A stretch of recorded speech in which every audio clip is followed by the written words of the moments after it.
Hello students, हम कर रहे हैं क्लास 8 का एसएसटी का मिड टर्म एग्जाम का क्वेश्चन पेपर। चलिए देख लेते हैं पेपर किस तरीके से आएगा। तो पेपर कुछ आपका इस तरीके से आएगा बेटा।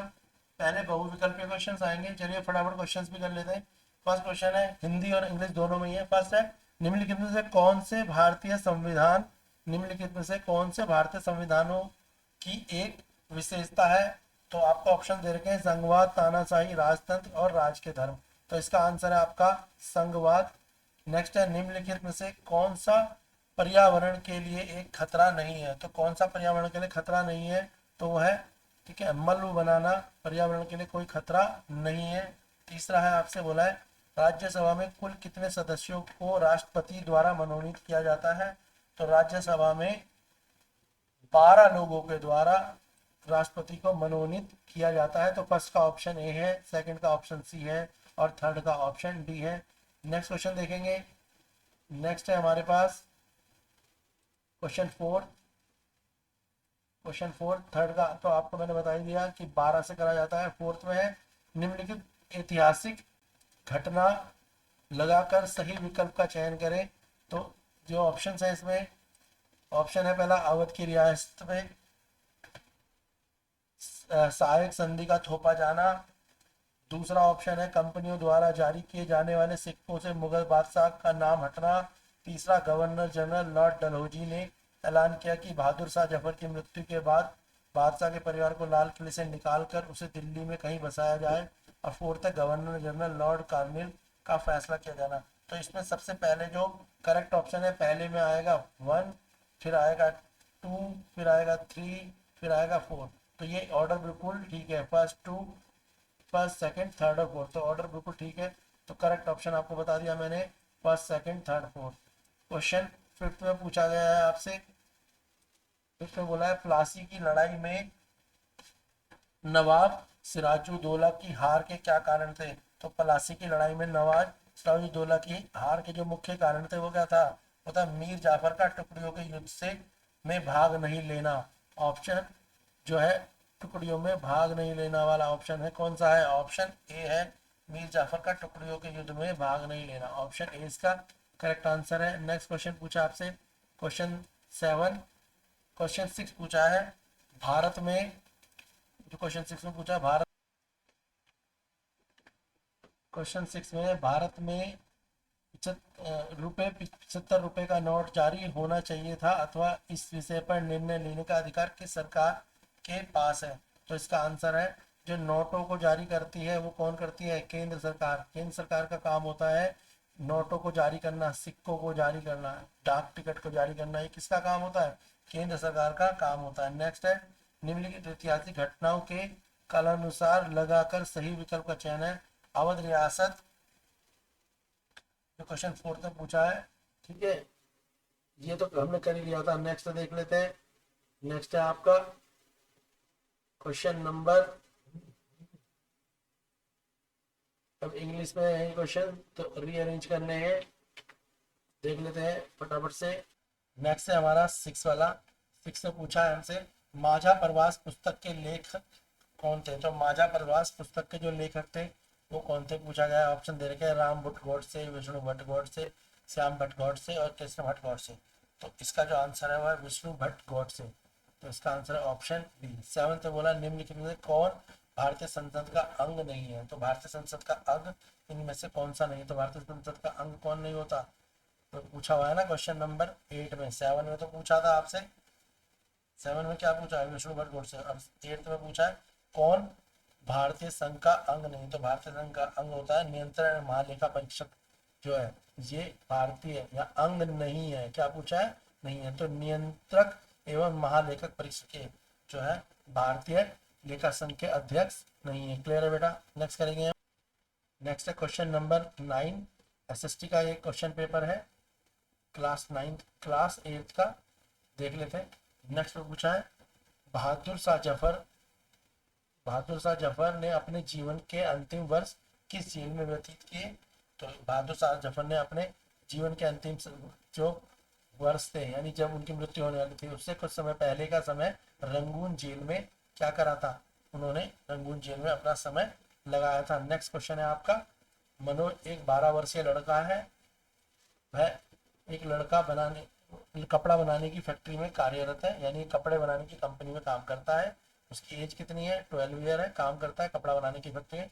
मनोज के कौन कौन से मौलिक अधिकारों का उल्लंघन हो रहा है, ये बताना है आपने। तो मनोज के शोषण के विरुद्ध अधिकार का जो है उल्लंघन हो रहा है। कौन से अधिकार का उल्लंघन हो रहा है? उसके उसके शोषण के विरुद्ध अधिकार का उल्लंघन हो रहा है। नेक्स्ट क्वेश्चन करेंगे। नेक्स्ट क्वेश्चन है बेटा आपका क्वेश्चन नंबर 11। 11 में पूछा है निम्न में से कौन सा देश कॉफी का अग्रणी उत्पादक है, यानी जहाँ पे सबसे ज्यादा कॉफी की पैदावार होती है। अग्रणी का मतलब सबसे जो आगे वाले होते हैं उन्हें बोलते हैं अग्रणी उत्पादक। तो सबसे ज्यादा कॉफी का उत्पादन कहाँ पे होता है? ऑप्शन दे रखे हैं भारत, कंबोडिया, ब्राजील और चीन। तो हमारे को पता है ब्राजील जो है यहाँ पे सबसे ज्यादा कॉफी का क्या होता है? उत्पादन होता है।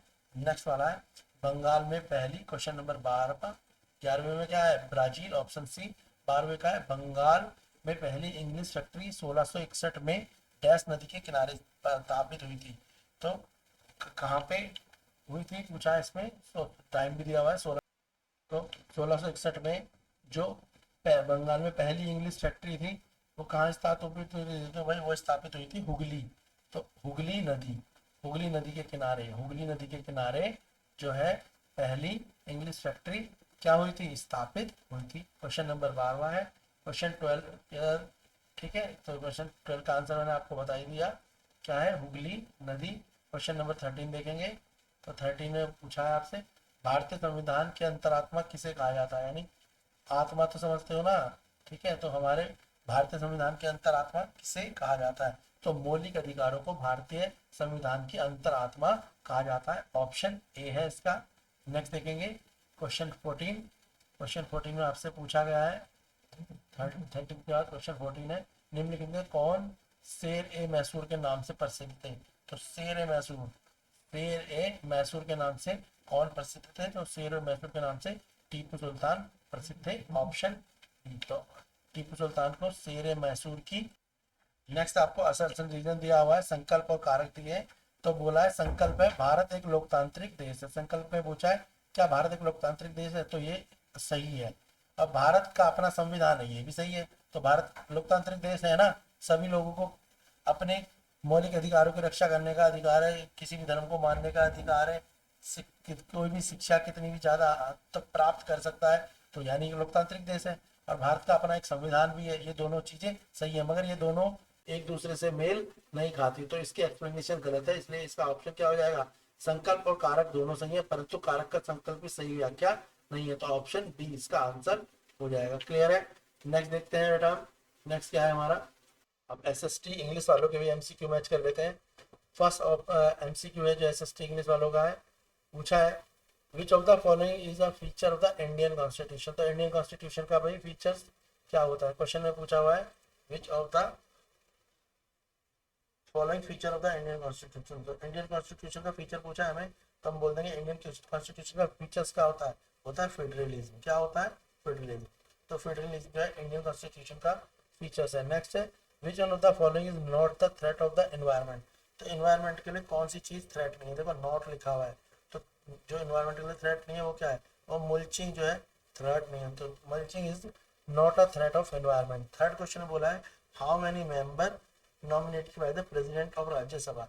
तो राज्यसभा के प्रेसिडेंट के लिए कितने मेंबरों को नॉमिनेटेड किया जाता है, यानी कितने मेंबरों के द्वारा जो प्रेसिडेंट ऑफ राज्यसभा है उसको नॉमिनेट किया जाता है। तो कितने मेंबरों की जरूरत होती है? तो आंसर इसका 12। तो 12 मेंबरों के द्वारा क्या कराया जाता है? प्रेसिडेंट को जो है नॉमिनेट किया जाता है। फोर्थ में बोला हुआ है रीअरेंजमेंट करना है। फोर्थ में क्या करना है आपको? रीअरेंजमेंट करना है। पहले में लिखा हुआ है imposition of subsidy alliance on Awadh. दूसरा लिखा है the name of the Mughal king removed from the coin. Third है government general lord Dalhousie announce that after the death of Bahadur Shah Zafar. Fifth वाला गवर्नर जनरल। तो इसमें पहले वाला फर्स्ट में फर्स्ट आएगा, फिर सेकंड, फिर थर्ड, फिर फोर्थ। तो इसका करेक्ट ऑप्शन क्या है? Option D. क्लियर है? इसका ऑप्शन कौन सा हो जाएगा? Option D. नेक्स्ट वाला क्वेश्चन है फिफ्थ। क्वेश्चन फिफ्थ में बोला है what was the reason of defeat the Nawab Shuja-ud-Daula in the battle of Plassey. जो नवाब सुजाउद्दौला थे वो बैटल ऑफ प्लासी में क्यों डिफीट हो गए थे, क्यों हार गए थे नवाब सुजाउद्दौला? तो नवाब सिराजुद्दौला क्यों हार गए थे? क्योंकि the forces led by the Mir Jafar, जो मीर जाफर की सेना थी, did not participate in the battle, उसने युद्ध में हिस्सा नहीं लिया। ऑप्शन ए इसका करेक्ट आंसर है कि नवाब सिराजुद्दौला की जो सेना थी उसने इसमें हिस्सा नहीं लिया। नेक्स्ट क्वेश्चन है आपका, क्वेश्चन में पूछा हुआ है which government has authority to decide whether the note of 75 rupees denomination should be issue in India. तो इंडिया में कौन सी सरकार जो है उसको अथॉरिटी है कि वो रुपए या सिक्के या डाक टिकट को क्या कर सके, लॉन्च कर सके, यानी उनको क्या कर सके, ऑथराइज कर सके। तो ऑप्शन है central government, state government, local government, election government. तो स्टेट गवर्नमेंट कौन सी होती है? जो दिल्ली सरकार होती है, ठीक है ना। इलेक्शन कमीशन कौन होता है? जो इलेक्शन कराता है। लोकल गवर्नमेंट क्या होती है? अलग अलग स्टेट की। तो सेंट्रल गवर्नमेंट, इसका ऑप्शन होगा ऑप्शन ए। सेंट्रल गवर्नमेंट के पास ही राइट होता है कि वो क्या कर सकती है, वो नोटों को ऑथोराइज करा सकती है। चलिए नेक्स्ट देखेंगे। नेक्स्ट है आपसे पूछा है, नेक्स्ट में आपसे क्या पूछा है, नेक्स्ट से पूछा है आपसे, नेक्स्ट से पूछा है बेटा आपसे कि who was the author of the book Majha Pravas. Majha प्रवासा जो बुक है इसके ऑथर कौन थे? ठीक है, माझा प्रवास, MAJA, माझा प्रवास के ऑथर कौन थे? ऑप्शन दे रखे हैं राम भट्ट गॉडसे, श्याम भट्ट गॉडसे, कृष्ण भट्ट गॉडसे, विष्णु गॉडसे। तो इसका आंसर क्या होगा? इसका होगा विष्णु भट्ट गॉडसे। ऑप्शन बी इसका करेक्ट आंसर है। तो विष्णु भट्ट गॉडसे जो थे वो ऑथर थे किसके? माझा प्रवास के। नेक्स्ट क्वेश्चन है आपका who among the following is not the origin of Indian parliament. तो इंडियन पार्लियामेंट के ऑर्गन जो, यानी इंडियन पार्लियामेंट का ऑर्गन कौन नहीं है? ऑर्गन का मतलब मेन हिस्सा कौन नहीं है इंडियन पार्लियामेंट का? तो इंडियन पार्लियामेंट का मेन हिस्सा कौन नहीं है? तो वो कंट्रोलर ऑडिटर जनरल नहीं होता। कंट्रोलर और ऑडिटर जनरल जो है उसका, वो जो है एक इंडियन पार्लियामेंट का वो मेन ऑर्गन नहीं होता। नेक्स्ट देखेंगे हम। नेक्स्ट क्वेश्चन है आपका, नेक्स्ट है क्वेश्चन नंबर 9। क्वेश्चन नंबर 9 में पूछा है आपसे in which region did Bahadur Shah Zafar spend the last year of life. तो जो बहादुर शाह जफर थे, जब उनके मरने का समय आ रहा था, मरने से कुछ समय पहले वो किस जेल में थे? तो वो किस जेल के प्रिजनर थे? ठीक है, तो यहाँ पे बोला cellular jail, Rangoon jail, Tihar jail और जनता जेल। तो इसका जो आंसर है वो क्या है? इसका आंसर है रंगून जेल। तो बहादुर शाह जफर जो थे, बहादुर शाह जफर वो रंगून जेल में प्रिजन थे अपने मरने से कुछ समय पहले। नेक्स्ट क्वेश्चन है आपका मनोज अ 12 ईयर ओल्ड बॉय। मनोज एक 12 साल का लड़का है। He is working in a cloth making factory. तो 12 ईयर का लड़का है और वो कहाँ पे काम करता है? वो एक क्लोथ की फैक्ट्री में काम करता है। किसकी? कपड़े बनाने की फैक्ट्री में काम करता है। वो 12 ईयर बॉय है और क्लोथ बनाने की कपड़ी में कंपनी में काम करता है, फैक्ट्री में काम करता है। आप बताओ उसका कौन सा फंडामेंटल जो राइट है वो वायलेंट हो रहा है, यानी उसको वो अधिकार नहीं मिल रहा है। ऑप्शन है आपका right to equity, right to freedom, right against exploitation और राइट टू कॉन्स्टिट्यूशन रेमेडी। तो देखो इसमें जो उसका राइट टू इक्वलिटी का कोई यहाँ से लेना देना नहीं है क्योंकि वो काम कर रहा है, तो इससे इसका कोई मतलब नहीं है। राइट टू फ्रीडम का भी कोई मतलब नहीं है। राइट टू कॉन्स्टिट्यूशन, तो उसका कौन सा अधिकार नहीं हो रहा है? तो राइट अगेंस्ट द एक्सप्लॉयटेशन इसका आंसर है ऑप्शन सी होगा आंसर इसका। नेक्स्ट है which among the following countries the largest producer of coffee. Coffee को सबसे ज्यादा कौन सी कंट्री बनाती है? इंडिया, कोलंबिया, ब्राजील या चाइना? तो इसका आंसर है ऑप्शन सी, ब्राजील जो है वो सबसे ज्यादा कॉफी उत्पादन करने वाली कंट्री है। क्लियर है? नेक्स्ट देखेंगे। फिर नेक्स्ट है इसका, नेक्स्ट वाला हमारा बेटा, नेक्स्ट में पूछा है हमसे the first English factory in Bengal was established in 1655 at the bank of river. किस नदी के किनारे पे पहली इंग्लिश फैक्ट्री स्टार्ट हुई थी? तो इसके ऑप्शन दे रखे हैं यहाँ पे हुगली, कृष्णा, यमुना और सिंधु। तो इसका ऑप्शन है हुगली। ऑप्शन ए इसका आंसर है। हुगली जो नदी थी, ऑप्शन ए ऑप्शन ए है इसका आंसर कि हुगली नदी के किनारे पहली इंडियन फैक्ट्री स्टैब्लिश हुई थी। नेक्स्ट है which feature of Indian constitution is known as consistency of constitution. तो कौन सा फीचर है उसका? तो यहाँ पे ऑप्शन में दे रखा है फंडामेंटल राइट, फ्रीडम, पार्लियामेंट। तो इसका आंसर है फंडामेंटल राइट जो है ये क्या है? ये कंसाइंस है, यानी आत्मा है। किसकी? भारत के संविधान की आत्मा कौन सी है? कंसाइंस का मतलब क्या होता है? आत्मा। तो फंडामेंटल राइट जो है भारत की आत्मा है। क्लियर है? नेक्स्ट क्वेश्चन देखेंगे। नेक्स्ट क्वेश्चन है हमारा क्वेश्चन नंबर